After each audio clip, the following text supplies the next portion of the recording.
e demais veículos autorizados pela CEMOB. Tava uma polêmica grande aí porque a CEMOB tinha liberado, né, a faixa exclusiva para os automóveis de forma normal. Na época da greve lá dos ônibus e tal, não tinha ônibus circulando, a CEMOB pegou e liberou a faixa exclusiva, né?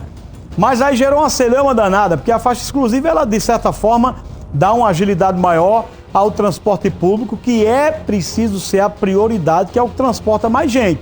Enquanto um carro nosso transporta 4, 5 pessoas, o ônibus transporta 40 pessoas, então tem que ter prioridade, né?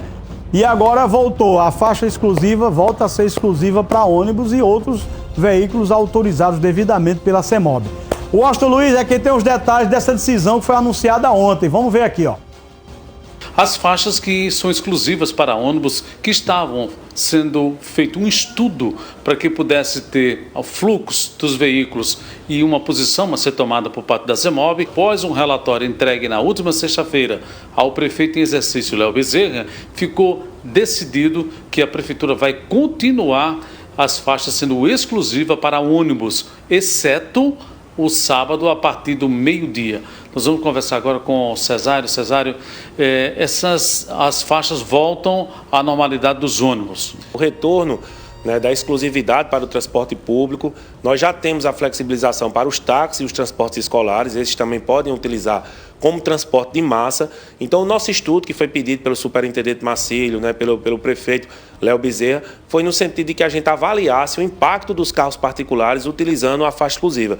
Então, nós analisamos, pegamos os dados, observamos a fluidez do trânsito, o índice de utilização da faixa e a nossa conclusão, e também mediante os novos projetos que a Prefeitura Municipal de João Pessoa está trazendo para a capital, a exemplo dos ônibus elétricos, dos BRS, dos corredores de alta capacidade de transporte público, nós entendemos que a faixa exclusiva ela deve permanecer, ela tem um ganho para a sociedade que anda de transporte público em média de 15 minutos em cada viagem. Então você imagina que para o cidadão trabalhador que está se deslocando em transporte público, 15 minutos faz a diferença de chegar no seu trabalho atrasado ou não. Então nós entendemos que a faixa exclusiva deve permanecer. Quem utiliza seu veículo particular, toda grande cidade, né, isso aí já é uma prática, que o veículo particular ele fica sempre em segundo plano. O primeiro plano é o transporte em massa, é o transporte de pessoas por meio do transporte público, as cidades que têm metrô. Então esse tipo de transporte ele tem que ser valorizado e incentivado. O transporte por carro particular ele tem suas comodidades, mas o cidadão precisa entender que ele tem que calcular a sua rota para o tempo necessário naquele deslocamento. Então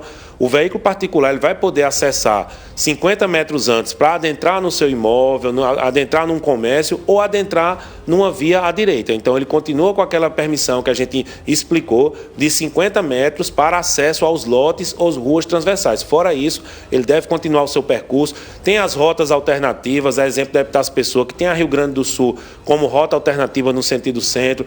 Temos também a Geraldo Maris como rota alternativa no sentido contrário. Então assim, a população precisa entender, e a CEMOB vem mostrando aí à população, né, que o transporte público ele precisa ser valorizado e incentivado. E para poder o trânsito continuar fluindo, né?